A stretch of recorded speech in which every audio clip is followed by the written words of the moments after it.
Bueno, pues muy buenas noches, muchas gracias por asistir. El objetivo de este evento es llevar a cabo un acto cívico, un debate, con la finalidad de hablar acerca de algunas corrientes ideológicas, políticas, en este caso de lo que es la izquierda. Y dentro de esta misma, otras corrientes como es la izquierda socialista y la izquierda institucional, para lo cual me acompañan dos expertos en la materia, quienes son, de este lado, el señor César del Pardo, actual trabaja en la coordinadora nacional por la defensa de la vivienda, y de este lado tenemos a la señora Juana Minerva Vázquez González, actualmente regidora del Ayuntamiento de Ahome por parte del PRD. La temática es hablar acerca de estas dos corrientes. La maestra nos va a hablar acerca de lo que es en sí la izquierda institucional y el señor César nos va a hablar acerca de lo que es de la izquierda socialista. La dinámica es muy sencilla. Va a hablar cada quien en un periodo no más de 15 minutos. Yo voy a tomar el tiempo. Habla uno, habla el otro. Después vamos a pasar a la sesión de preguntas con el público. Una vez que pase la sesión de preguntas, lo que se va a hacer el cierre, de igual manera, tanto de un participante como el otro, y finalmente se van a dar las conclusiones. Se les pide por favor que al momento en que los expositores estén hablando, se guarde silencio y el debido respeto. Y no sé si alguien tenga alguna pregunta, alguna duda respecto a esta dinámica antes de comenzar. ¿No? Bueno, vamos a comenzar con la maestra Juana Minerva. Una vez que termine va a hablar el señor César. En el cierre va a ser al revés. Va a cerrar primero César y después la maestra. ¿Ok? Donde guste. Sí, tiene 15 minutos. Yo le aviso si se pasa. Buenas noches. Primero que nada quiero agradecerle la invitación. A veces la forma o los medios en los que llegamos a este tipo de eventos quizá no fuesen los más apropiados. Sin embargo, lo que sí quisiera destacar yo es cómo a veces esas situaciones que son un poco incómodas se puedan transformar en una oportunidad para darle contenido al diálogo, para poder encontrarnos en un momento como este, donde podemos abordar y hacer gala, puedo decirlo así, de lo que hay en la izquierda, ¿no? Que al final de cuentas son eventos muy satisfactorios para todos, porque yo creo que ahorita de lo que esta sociedad necesita es de tener lugares en donde se dé la discusión de las ideas. Entonces, por ese simple motivo yo creo que ya tenemos una ganancia para realizar este evento. Yo conozco a algunos, a otros no, pero igual les agradezco su presencia. Y bueno, dejar desde el principio esclarecido y dicho que no se trata de una confrontación, sino de la explicación sobre el asunto que nos compete y en el que coincidimos, creo que todos los que estamos aquí, en lo que es la izquierda.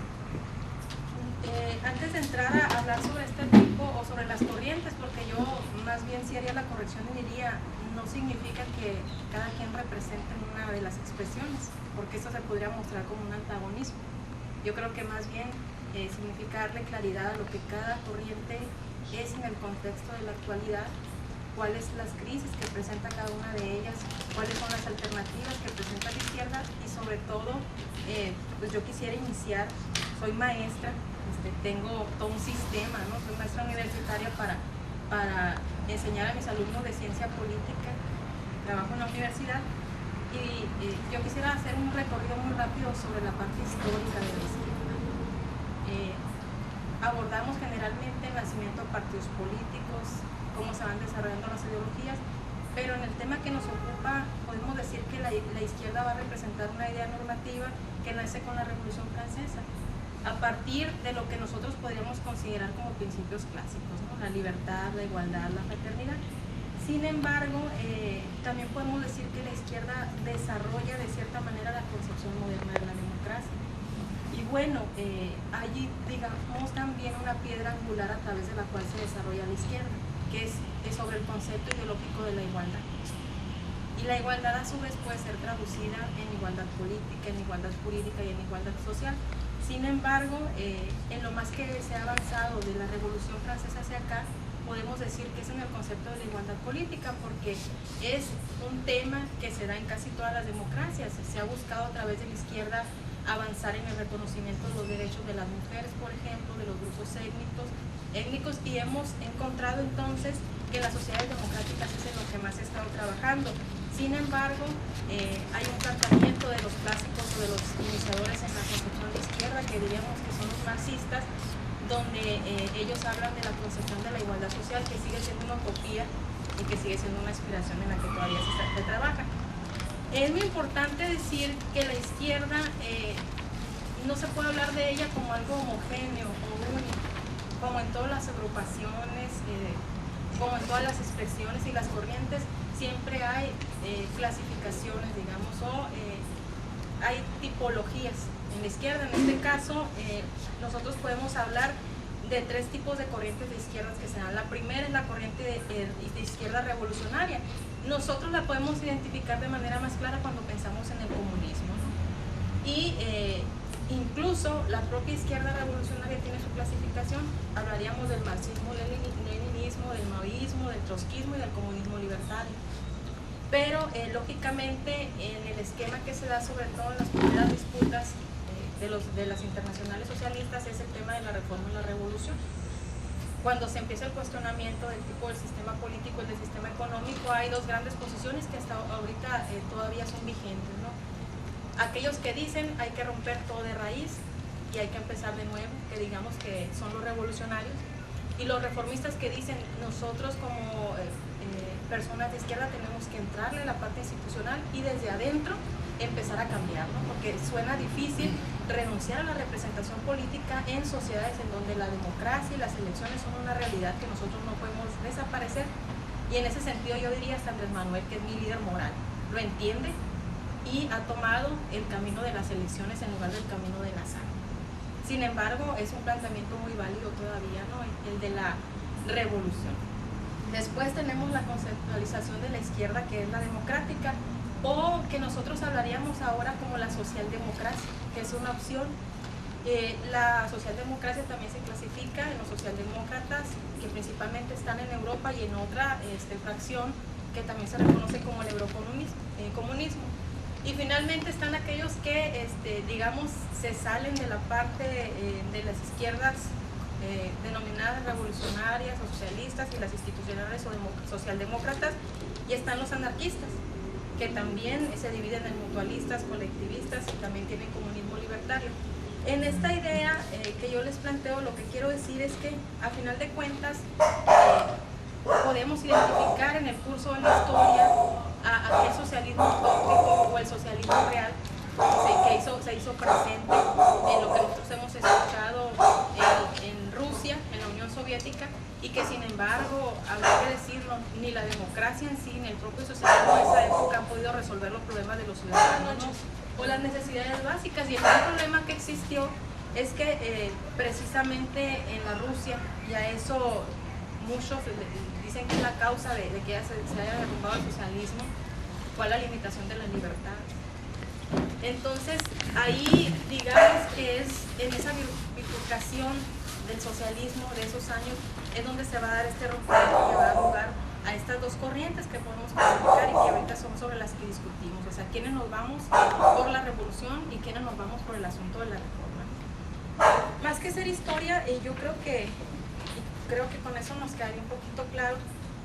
Yo creo que lo importante es preguntarnos qué significa ser de izquierda, a dónde va la izquierda, cuáles son las crisis que se enfrentan. Y aquí es donde yo me hago una pregunta. Dice, ¿a qué está obligada la izquierda frente a los nuevos desafíos? Porque igual lo que nosotros no debemos de olvidar como seres humanos es que los momentos históricos, los fenómenos y los acontecimientos sociales se tienen que interpretar dentro de una contextualización. Es decir, el marxismo, yo no hablo ni de lo que hablaban otros de los fines de las ideologías, ni que el marxismo estaba acabado. Yo creo que siempre hay cosas que rescatar. Sin embargo, creo que siempre se tiene que hacer una reinterpretación de las teorías, de las propuestas y sobre todo de los fenómenos que están aconteciendo en cada sociedad. Entonces, por eso la izquierda, les planteo y pregunto a la vez, ¿a qué estamos obligados los que estamos en izquierda? seguramente no estamos obligados a entrar a disputas, sino a acuerdos. En la idea que tenemos, al final de cuentas, todos los que estamos en la izquierda, de un fin, que es mejorar la sociedad.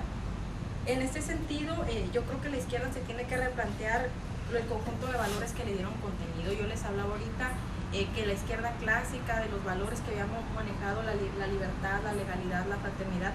Sin embargo, en una nueva sociedad, nosotros tenemos que hablar de la inclusión de los nuevos valores en estas ideologías de la izquierda. Solidaridad, tolerancia sobre todo, diversidad y lógicamente equidad de género, medio ambiente, que son nuevos temas, ¿no?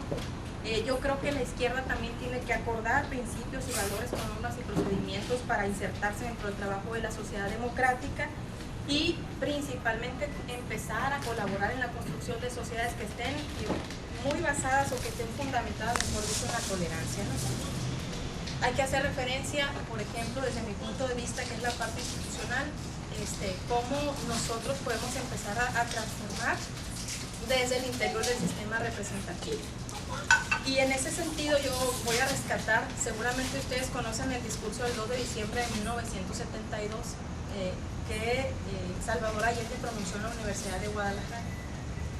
A mí me parece, hablando de este tema, muy simbólico cuando él dice que el comandante Che Guevara de Guerra de Guerrillas le regala el segundo ejemplar y que el primer ejemplar se lo dio a Fidel y dice: yo soy amigo de Fidel y soy amigo del comandante Che Guevara. Y precisamente en la dedicatoria que le hace Che Guevara a Salvador Allende le dice: para quien por un distinto camino pero van al mismo fin. Es ahí donde yo rescato. Dice también Salvador Allende: cuando me expulsaron de mi grupo de 400 donde quedamos 2 y cuando muchos me llamaron traidor, pero ahora los trabajadores me dicen compañero presidente. Entonces dice, hay que entender que el camino principalmente es la discusión y el diálogo, no la disputa ni los antagonismos. Yo creo que a veces nosotros nos quedamos muy plantados en los falsos dilemas. Yo digo y sostengo, ¿no? Los adversarios, porque ni de enemigos me gusta hablar, están enfrente, no están al lado. Y yo creo que eso es lo que nosotros tenemos que tener muy claro y que igual cada quien, si va tomando un camino diferente para el mismo fin, la idea sería que nos encontráramos en ese camino, ¿no? Bien, entonces yo quisiera, no sé cómo esté el tiempo, pero yo quisiera hablar, o para terminar en 5 minutos, cómo nosotros debemos de ver ahora la izquierda y cuáles son los paradigmas culturales y las crisis de las que ahorita les hablaba, porque les decía, a final de cuentas, cada quien tiene motivaciones para seguir una línea. Sin embargo, yo creo que tendríamos que estar atentos a tener una visión mucho más allá, porque los que avanzan mucho también son los de derecha, mientras que nosotros nos quedamos a veces en las discusiones ideológicas. Quiere decir que debiéramos pensar en transformar en acción lo que nosotros pensamos y decirles que en este nuevo contexto del que les hablo y en esta nueva sociedad, tanto el comunismo o tanto la izquierda socialista que evolucionó a la socialdemocracia como la izquierda institucional estamos pasando por crisis y debemos de buscar la transformación. Aquí yo les tengo 2 ejemplos. La primera crisis que pasa el comunismo es la existencia de haber determinado en su origen y en su nacimiento un conflicto central. Ustedes saben bien cuál es ese conflicto, la lucha de clases. Es decir, ese simbolismo se desvaneció con la revolución de 1989, se desvaneció con la guerra del Golfo del 91, se desvaneció con la de Kosovo.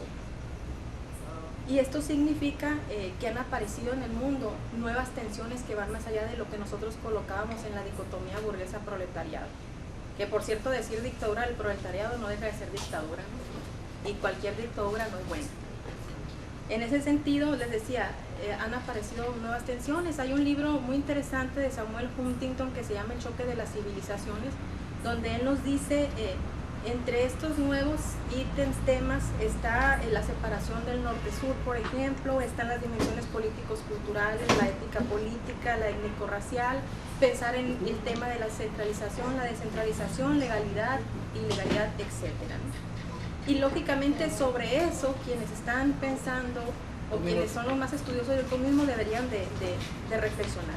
Y en el segundo paradigma, lógicamente la socialdemocracia, que tuvo experiencias de gobierno, también tiene una crisis. ¿Cuál es la crisis? Que ellos estaban trabajando en el papel que el Estado debería de desempeñar y hablaron del estado de bienestar, que terminó, por cierto, convirtiéndose en estructuras muy pesadas, burocráticas, y eso tampoco ayudó a resolver los problemas de la sociedad. Finalmente, yo quisiera decir que la izquierda tiene muchos trabajos que hacer y principalmente celebro que tenga que dialogar, pero es de izquierda quien es capaz de transformar la intolerancia en la tolerancia de los demás. Y por cierto, yo creo que la izquierda, desde la parte de la vía institucional, no debe de renunciar a la representatividad política. El problema es, como decía, y termino con esto, Salvador Allende, lo difícil que es gobernar dentro de una sociedad burguesa y seguirse manteniendo revolucionario. Pero sin embargo, los hechos van a hablar por cada quien. Eso sería todo.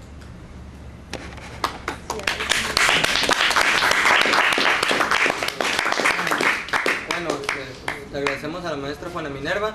A continuación, el compañero César. Adelante. Bueno,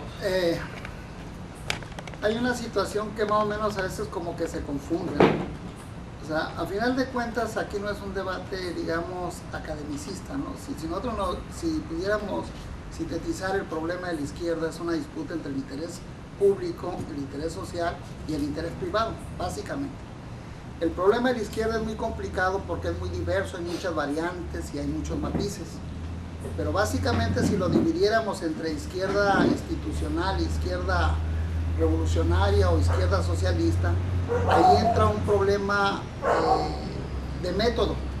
Es decir, cuando uno recurre al marxismo, el marxismo no es más que un método para interpretar una sociedad, y en base al análisis de la sociedad se desprende la estrategia y se desprende la táctica. Entonces, por ejemplo, cuando Marx habla y le hace la crítica a la filosofía hegeliana alemana, o le hace la crítica a los economistas ingleses, básicamente era la idea de adquirir un método que interpretara la explotación que existen en las sociedades capitalistas. Llegaron a la conclusión que era la plusvalía, que ese era el eje de la explotación. Pero además de la explotación, decía Marx en las tesis de Feuerbach, que de lo que se trataba no era de interpretar la sociedad burguesa, sino de transformarla.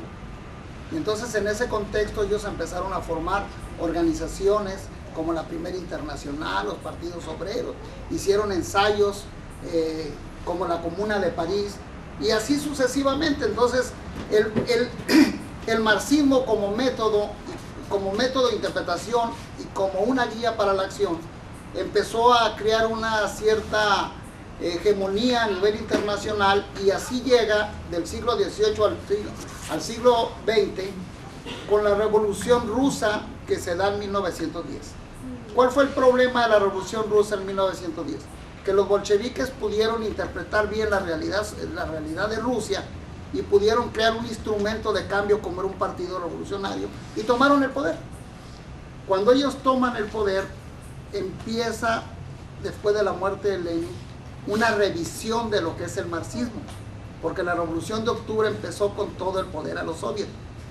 Entonces, cuando empieza la degeneración soviética, en donde empiezan a asesinar a la mayoría de los camaradas del comité político, del comité central del Partido Comunista, cuando hay esa revisión del marxismo, salen algunos exiliados, entre ellos la figura principal, en este caso fue Trotsky. Y entonces Trotsky hace una crítica muy rigurosa a la revisión del marxismo y del leninismo, que no es la misma, ¿no? Porque los estalinistas se dicen marxistas-leninistas. Entonces, para hacer una diferencia, Trotsky hablaba de marxismo y de leninismo, que a lo último lo llamaron como marxismo revolucionario.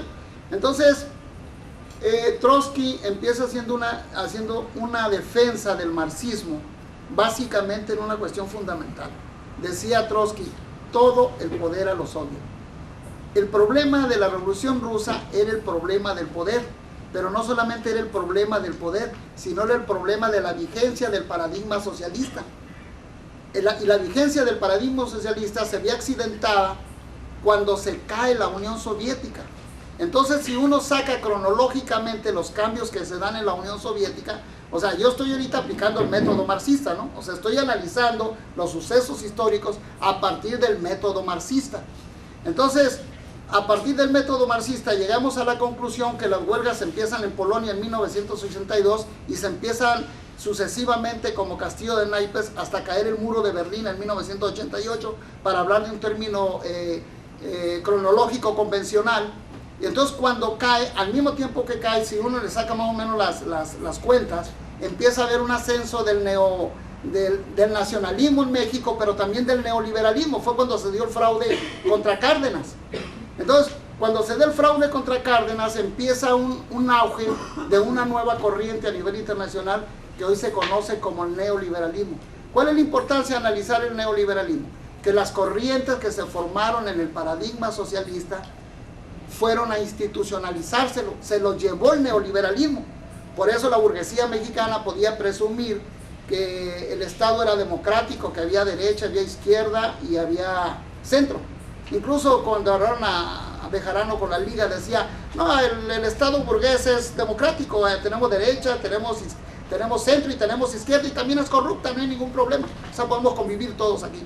Entonces, el detalle es que la socialdemocracia se convirtió en algo funcional al Estado burgués, Entonces, quienes militan en la socialdemocracia cometieron un error, pero no solamente ellos, también corrientes anticapitalistas, como por ejemplo en el caso del zapatismo, en donde creyeron que el paradigma socialista había tronado.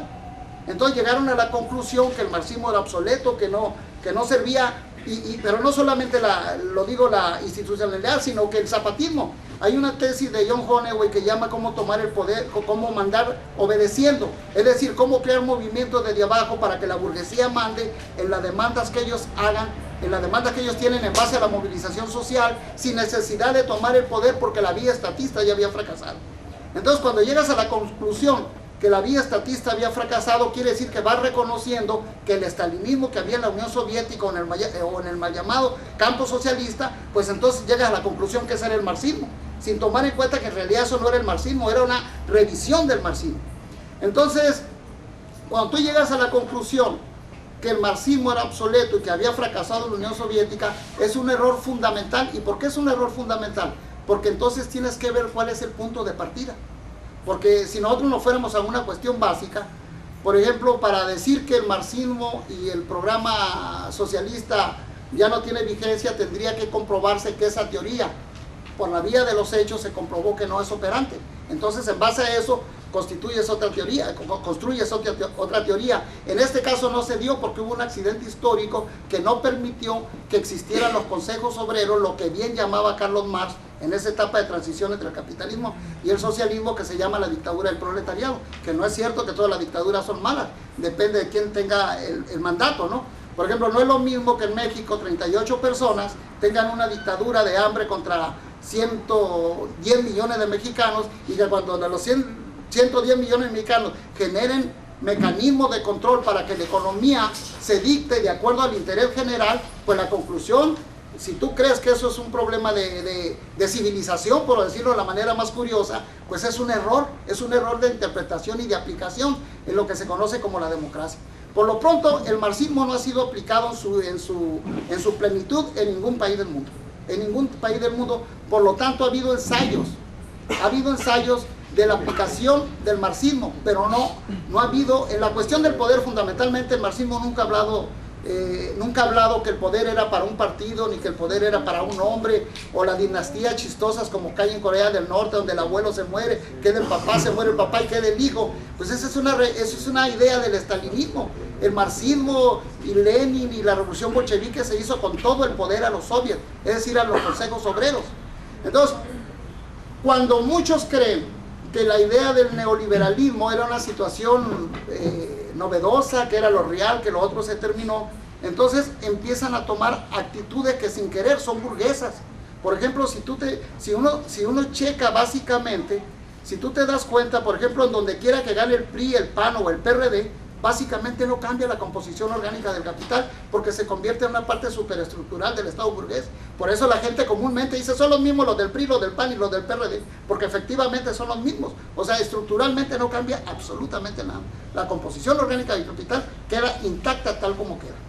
Entonces, después de ese periodo en donde hay una crisis sobre el paradigma socialista, empieza a ver, sin que se diera cuenta mucha gente, empezó así lentamente, pero parecía como que nada pasaba, pero que sí estaba pasando, y resulta que había revueltas en Bolivia, en Brasil, había revueltas en Uruguay, en Nicaragua, en Ecuador, etcétera, etcétera, y cuando el imperialismo voltea a ver para América del Sur, había un real relanzamiento del movimiento popular, que fue tumbando como castillo de naipes a todos los gobiernos neoliberales, y empieza una fuerte discusión teórica sobre la vigencia de los paradigmas. Entonces, podríamos sintetizar que el ciclo de la aplicación del marxismo, que empieza con la Revolución Rusa, concluye con la caída del muro de Berlín. Con la entrada del neoliberalismo en el 88 más o menos concluye el neoliberalismo, aunque quedan por ahí algunos pataleando, como el caso de México, pero pierde la hegemonía a nivel internacional. Por eso están los movimientos en Grecia, en España y en algunos países más, pero básicamente el ejemplo concreto de la crisis del neoliberalismo está en América Latina. Entonces el ciclo del neoliberalismo se cierra y empieza un nuevo ciclo del relanzamiento popular. Es ahí, en ese ciclo de relanzamiento popular, donde se tienen que definir de nueva cuenta los paradigmas, que a partir de los paradigmas se define la estrategia y las tácticas de las organizaciones revolucionarias. ¿Cómo? Quedan 5. Quedan 5, ok. Entonces, ahorita el problema básicamente, por ejemplo, si nosotros nos fuéramos a explicaciones pedagógicas, por ejemplo, hay una novela de George Orwell que se llama 1984.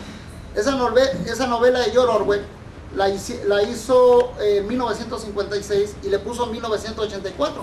Si alguien la lee la novela, te retrata, literalmente hablando, a Trotsky y a Stalin. Y la disputa de esa novela es la cuestión del poder. A lo último termina la novela diciendo, George Orwell diciendo, la esperanza está en los proles.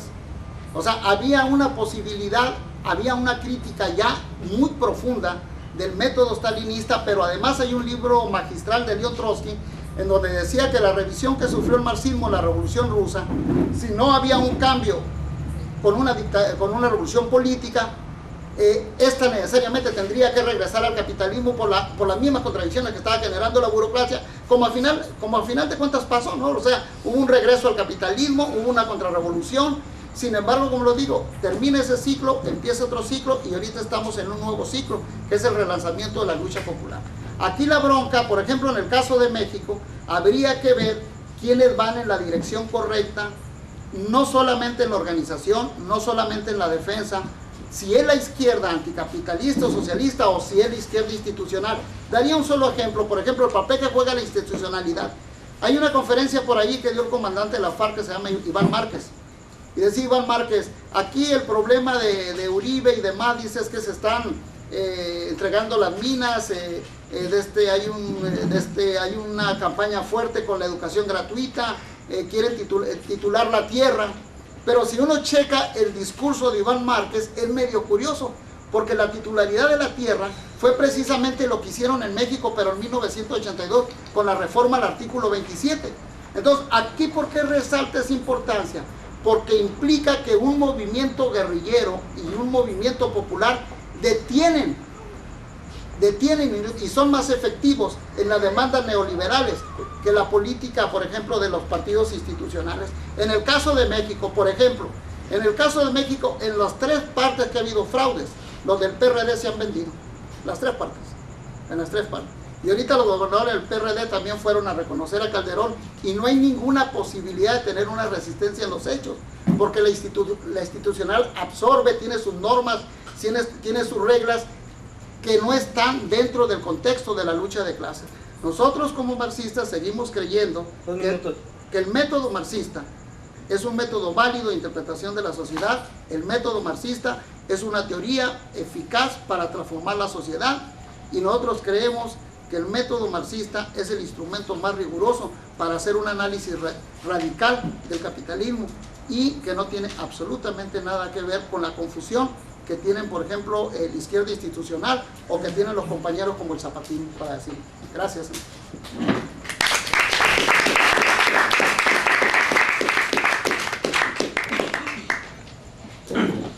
Bueno, ahora vamos a pasar a la sesión de preguntas. Se les pide de la manera más atenta que las preguntas, por favor, sean enfocadas a lo que se expuso. De manera que seamos objetivos y de igual manera que se pueda hablar bien del tema por parte de los expositores. Adelante.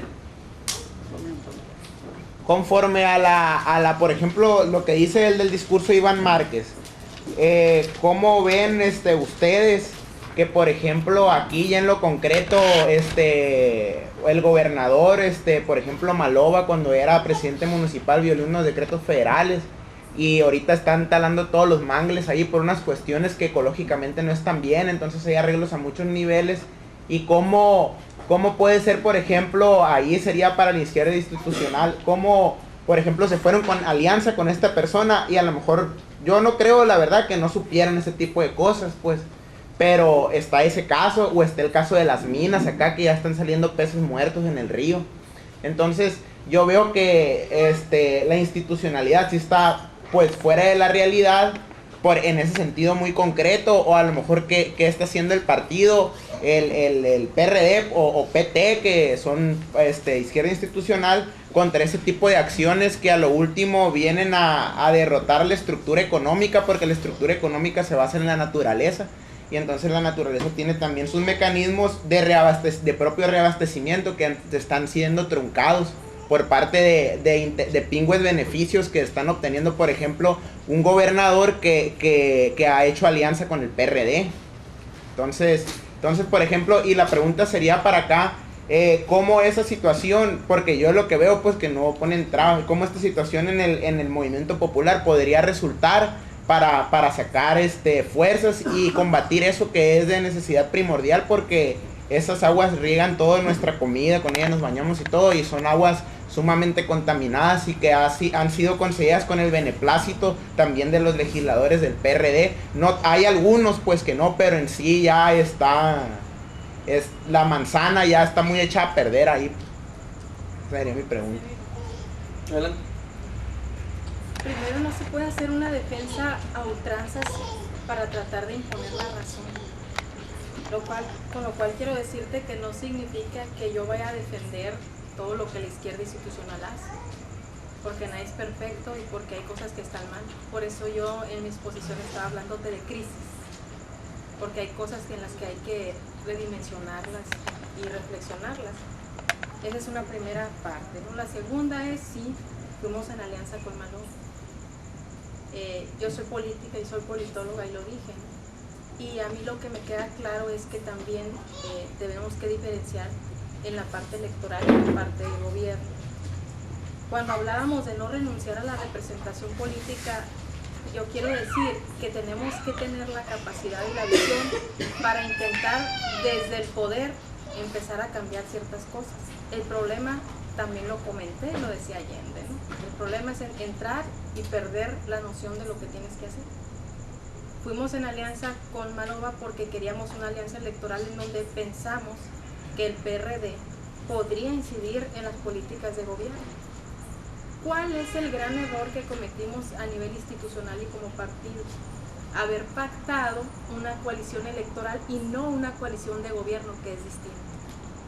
Si nosotros hubiéramos tenido, y nuestros dirigentes en el PRD, reconozco ese error, la capacidad de pactar una coalición más allá del día de la elección, que sería poder tener a la mano el programa social que como partido tenemos, las políticas públicas exitosas que como partido hemos tenido, y si no, que alguien se anime aquí a decirme que en el Distrito Federal no tenemos una representación exitosa y la sociedad y la calidad del vida del ciudadano está cambiando desde la vía institucional porque Andrés Manuel fue regente. ¿No? Entonces creo que ahí está la debilidad en esa parte. En el tema que dices, yo de manera personal puedo hablar por mí, decir, yo no tenía conocimiento del tema. Cuando yo tengo conocimiento de un tema, empiezo a investigar y hago lo que tengo que hacer.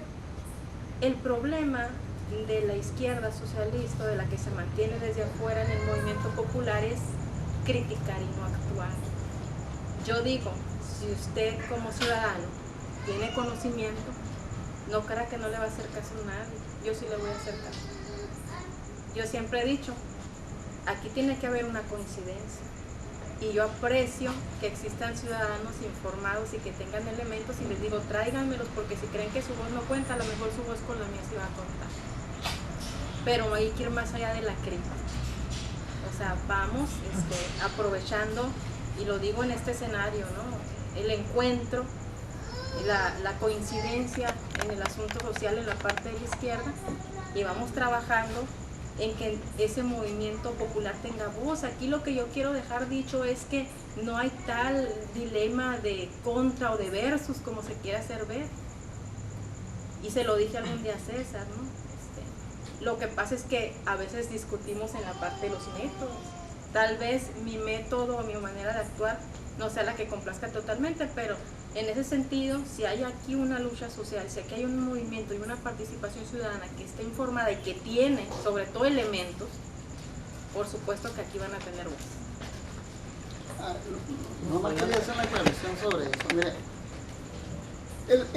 el detalle no es que la izquierda socialista nomás critique y no hace nada. Eso está como un poquito mal. Por ejemplo, en México uno de los graves problemas es la inversión extranjera, la explotación y el problema de la democracia. La democracia incluso burguesa, participativa, básicamente. Pero si uno, por ejemplo, se va a los estados del sureste del país donde está el zapatismo fuerte, ahí no ha podido entrar las compañías mineras, canadienses sobre todo, por el movimiento popular y porque están en armas.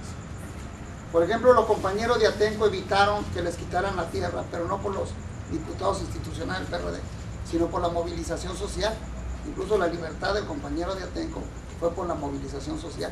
Los compañeros del 132 lograron hacer una fuerte crítica a los medios de control masivo de la burguesía, que no lo pudieron hacer los partidos políticos, incluidos la izquierda institucional.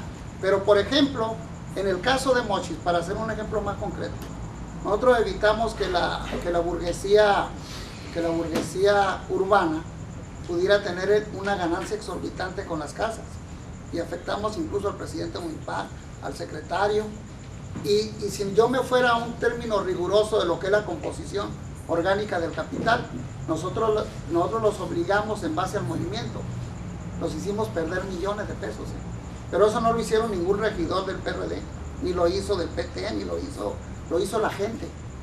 Entonces, el movimiento social sí puede hacer cambios, pero son los cambios sustanciales, los que hace el pueblo. Entonces, el problema de la izquierda institucional es un problema muy grave, porque cree que el cambio viene de arriba para abajo, pero hay una confusión sobre el proceso dialéctico que se da abajo y sobre los métodos de lucha y de organización de los movimientos de masas, porque al final de cuentas también es un problema de táctica, pues.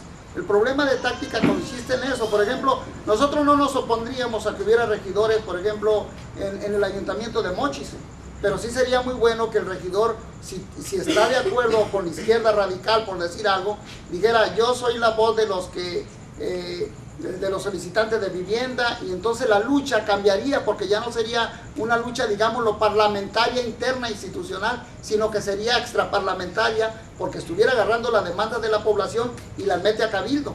Pero cuando la lucha se da en el contexto administrativo, está separada completamente del movimiento social. Por eso es un problema de diferencia de táctica.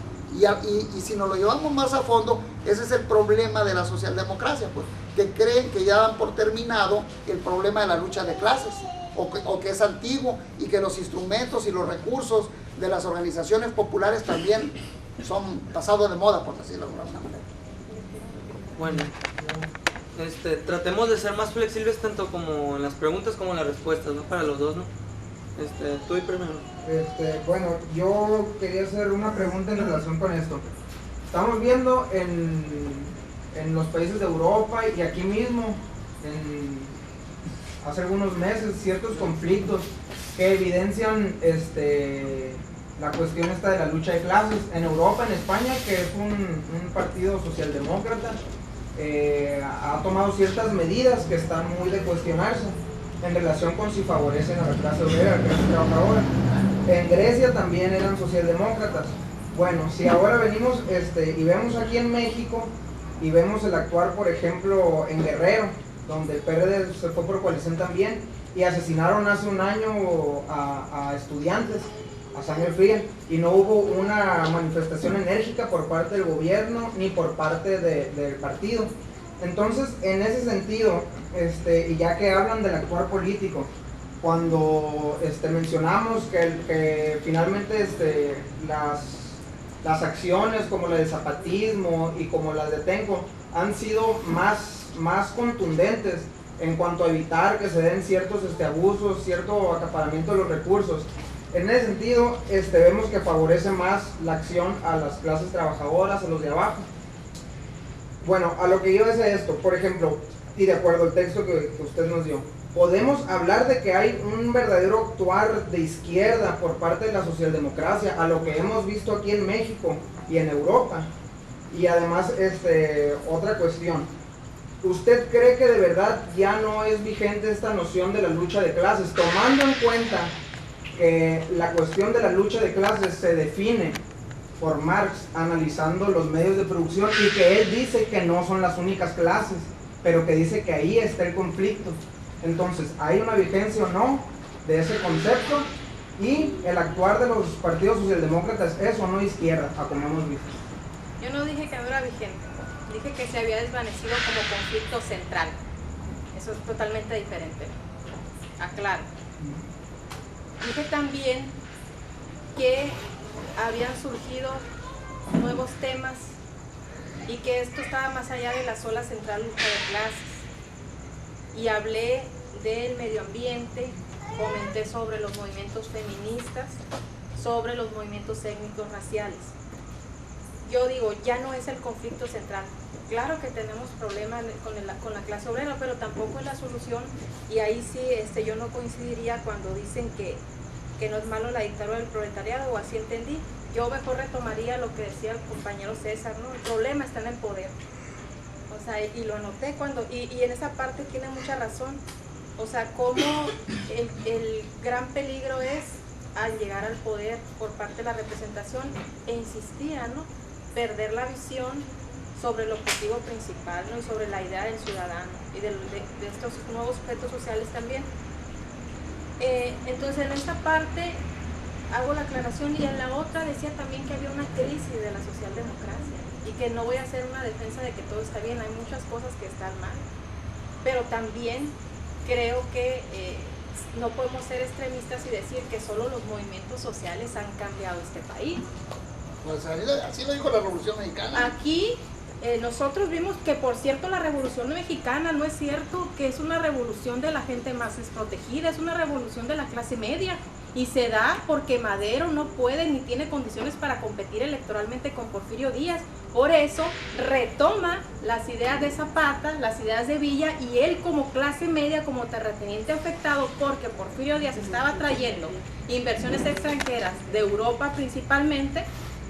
O sea, Madero logra ser el centro para agrupar a Zapata y a Villa. Digo, existía totalmente el conflicto y el abandono en las clases sociales, la gente que no tenía, que había sido arrancada de la propiedad de la tierra de Zapata, y de hecho se prolonga mucho, y eso es un gran ejemplo, el asunto de la revolución, porque ahí se da lo que César decía ahorita. A la hora de llegar Madero al poder, dice, ya estamos listos para la democracia, y se olvida del movimiento social, que es el que lo nutrió.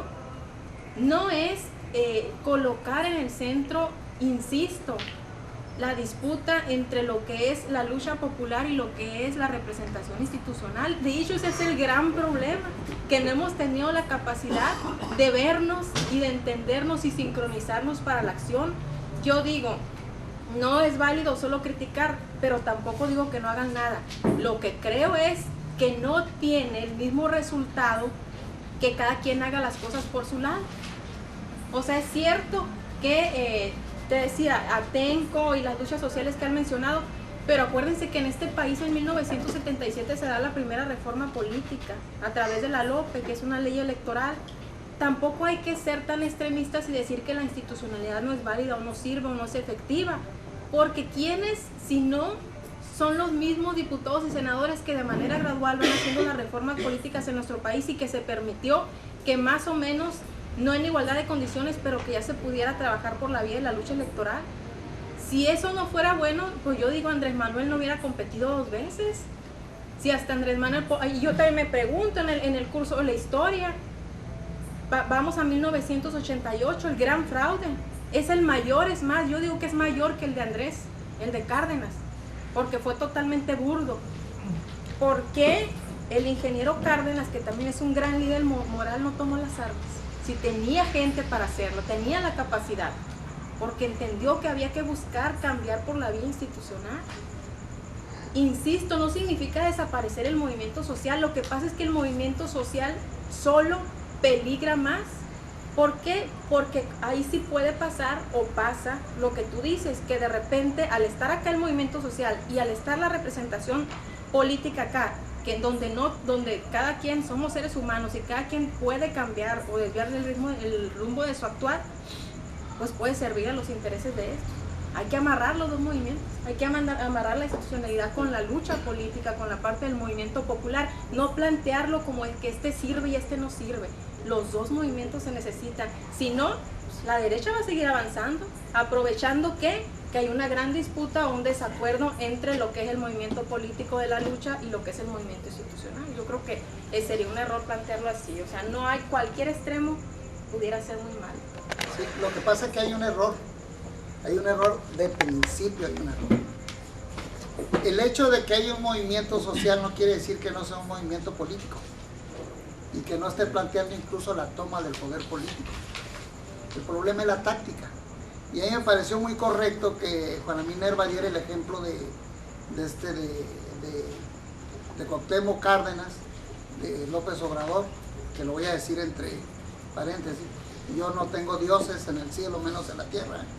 Entonces, el detalle es esto. Resulta que las revoluciones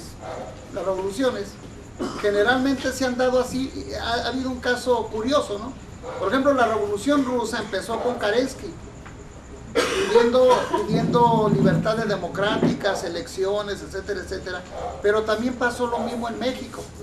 El detalle es que cuando hay ese tipo de crisis, generalmente la burguesía nacionalista es rebasada por el movimiento popular, pero no quiere decir que el movimiento popular no piense políticamente, sino que hay características en cada país que no permiten dar ese salto político. O sea, no es lo mismo lo que pasó en la Revolución Mexicana, que sí influyó para que hubiera muchas conquistas históricas, como el artículo 3º, el 27, el 123, la educación gratuita, las 8 horas laborales, la seguridad social, o sea, toda una serie de demandas que evidentemente no la ha conseguido ningún partido político. Ni siquiera las 3 décadas que tiene la izquierda institucional ha logrado no solamente no mejorar las condiciones de vida, ni siquiera ha podido detener el avance neoliberal. Es decir, si no fuéramos a una cuestión de prueba-error, ha sido inoperante. Ha sido inoperante, completamente inoperante. Lo que pasa es que te metes en esa dinámica social y crees que sí son operantes, pero no son nada operantes. Entonces, el problema, en donde son operantes son aquí.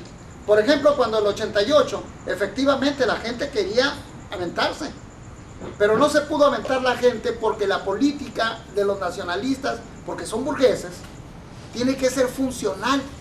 Por eso le sacó Cárdenas y por eso le sacó López Obrador, porque son funcionales, ellos no son revolucionarios.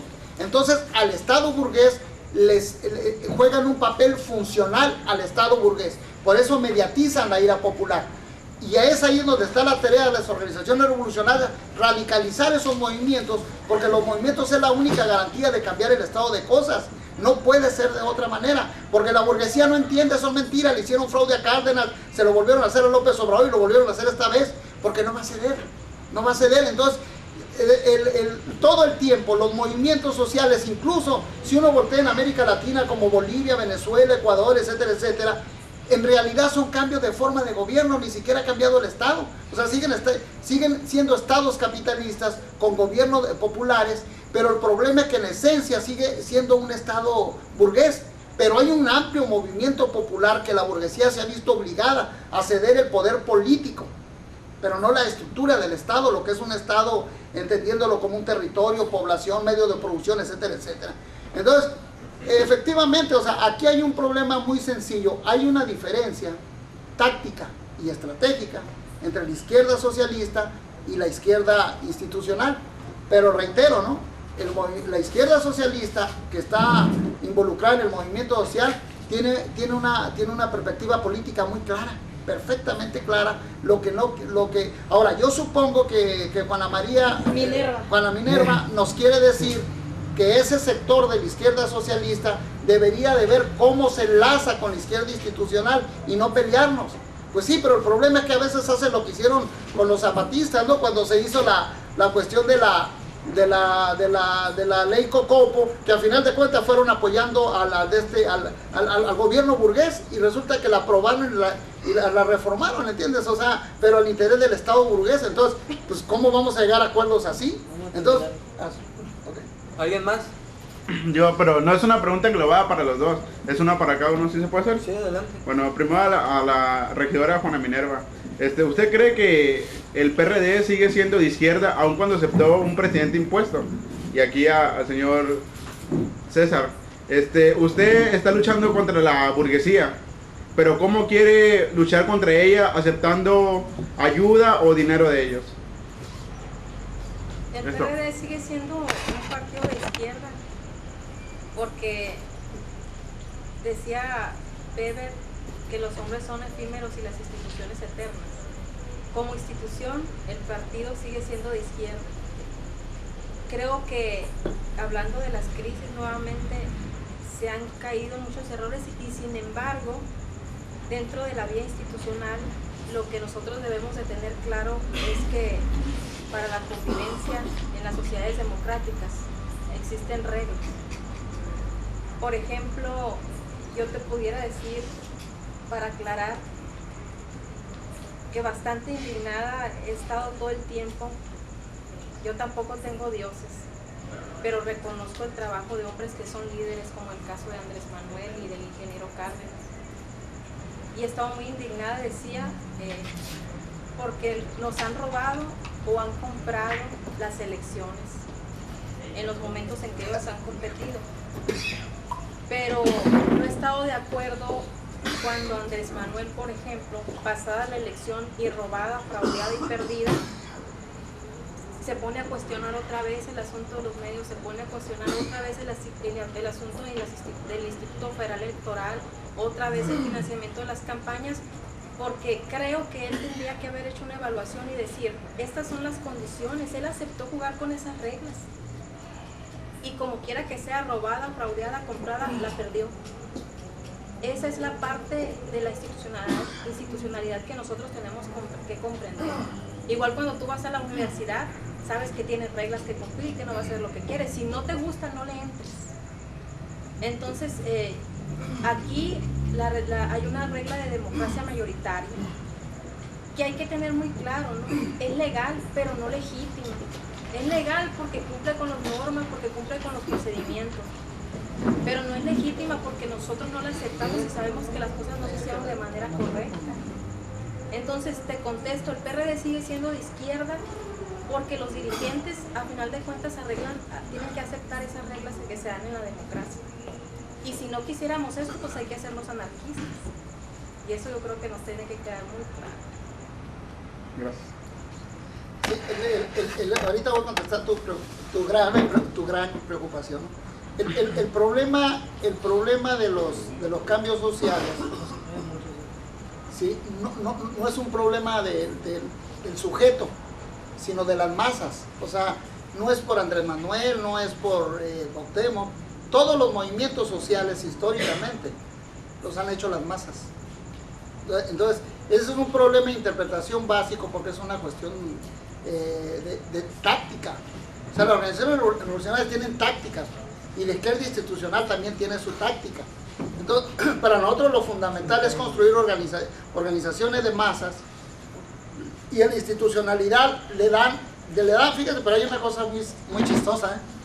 Por ejemplo, si uno pudiera criticar al PRD, podríamos llegar a la conclusión que el PRD es un partido neoliberal. ¿En qué consiste el neoliberalismo? El neoliberalismo es una ideología y una política económica. Pero la ideología del neoliberalismo es priorizar el individualismo. El individualismo. Por eso genera la perspectiva en el sujeto, en el individuo, no en las masas. O sea, el neoliberalismo es excluyente, pues. Es excluyente. Entonces, si ustedes checan la propaganda del PRD, confirma que es un partido neoliberal, porque sus eslóganes electorales hablan porque yo conozco, porque tengo experiencia, con una sonrisa ridícula el candidato, etcétera, etcétera, porque es una cuestión de enaltecer al individuo. O sea, no hay demandas que digan, ¿sabes qué? Abajo los precios, arriba los salarios, por la educación gratuita, por no la explotación, por no la contaminación, y todos esos supuestos ingredientes nuevos, como el problema de los ecocidios, el problema del feminismo, el problema de la opresión de raza. A final de cuentas es un problema derivado de la explotación y del capitalismo. O sea, no, es un problema en consecuencia, digámoslo, ¿no? Entonces, sí tiene un problema sí hay un problema claro de diferencias estratégicas y tácticas. Lenin, por ejemplo, hablaba de los cuadros revolucionarios, ¿no? Y para contestarte tu pregunta, Lenin decía que a los dirigentes populares el movimiento los tenía que sostener para que no recibieran dinero, por ejemplo, como de Zenón o de Zenén, etcétera, etcétera. Pero como la burguesía también hace su grilla y les hace creer que nos dan mucho dinero y que voy a Europa y que viajo, o que le hace como José Ángel Sánchez, que me dieron 10,000 pesos, 500 colonos, por lo tanto tengo 5 millones de pesos, ¿no? Cuando estoy en la... Puros frijoles. Cuando estoy en la vil miseria que mi compañero con los que he estado en su casa y que por cuestiones de seguridad me he tenido que alojar en varias viviendas, porque por cierto me mandó a hacer un atentado Zenón y Zenén. Y que además hay otra cosa, los que realmente han acaparado el problema de la vivienda aquí y los que han vivido de eso y especulan de eso son los que compran las reservas territoriales a 2 pesos el metro cuadrado en Topolobampo y aquí. Y son las reservas que compran del INPES, Procova, el Nano Félix, el Chapo García, etcétera, etcétera. Incluso ahorita el ayuntamiento, eso sí es muy importante que lo anote, Juana Minerva, ahorita está organizando invasiones, ya compró dirigentes y es por una cuestión de las pizcas electorales. Nada más quería hacer una precisión. Nada más hacer una precisión, ¿no? Que en el caso de la propaganda electoral del PRD tendría que invitarlos y ojalá acepten a una clase de comunicación política. O sea, hablando de tácticas y de estrategias, yo creo que eso no define al partido. Una propaganda electoral no te define lo que eres, ¿no? O sea, yo me puedo arreglar y peinar y ponerme bonita y hacer el intento, y eso no significa que ustedes sepan lo que yo soy por dentro. No contestó mi pregunta, señor. Le dije, ¿cómo quiere luchar, hacer lo de la lucha social, luchando contra la burguesía, recibiendo dinero de ellos? No la contestó. Oye, exactamente. ya te dije que nosotros tenemos una teoría en la organización donde el movimiento social tiene que sostener a los dirigentes. El problema es que yo siento que tú quieres que conteste lo que tú quieras. Dime qué quieres que te diga. No, por ejemplo, le voy a poner un ejemplo. Si un vegano, no, alguien que no come carne, está en contra de eso y come carne, está haciendo mal. ¿Usted cómo lo piensa así? No, pues yo voy a hacer también el método de las analogías. No, si usted piensa que está mal la burguesía, Vamos porque... a ser concisos, por favor. Sí, pues... ¿Va a responder o sí, no? sí. Adelante. Mira, el problema es concreto, ¿no? Yo soy dirigente de un movimiento social y la única forma de evitar que el Estado nos coopte es que el movimiento sostenga a sus dirigentes. Pero no hay más allá. Ahora, si tú tienes un dato concreto donde nosotros hemos hecho un acto de corrupción o algo, yo te pregunto que me lo digas un hecho concreto así, si ese es el caso que quieres decir. Y yo te invito a que me digas, mira, porque hiciste esto o porque hiciste lo otro. Es todo. Okay. Bueno, usted, César, habla de que no tiene dioses, y siento yo que habla de que ninguna persona tiene autoridad moral como para gobernar o para representar al pueblo, pero yo le hago la pregunta esta. Andrés Manuel López Obrador como persona, como político, ahí está, pero yo no veo que vaya solo, sino respaldado por muchísimos movimientos sociales. Pues yo no sé si para usted la gente esa pues realmente es una gente inculta o que no sabe realmente a quién sigue, o ellos sabrán realmente a quién están siguiendo o a quién están apoyando, porque a lo que veo usted tiene como concepto que nadie pues tiene tiene la capacidad o esa autoridad moral para gobernar el país, pues.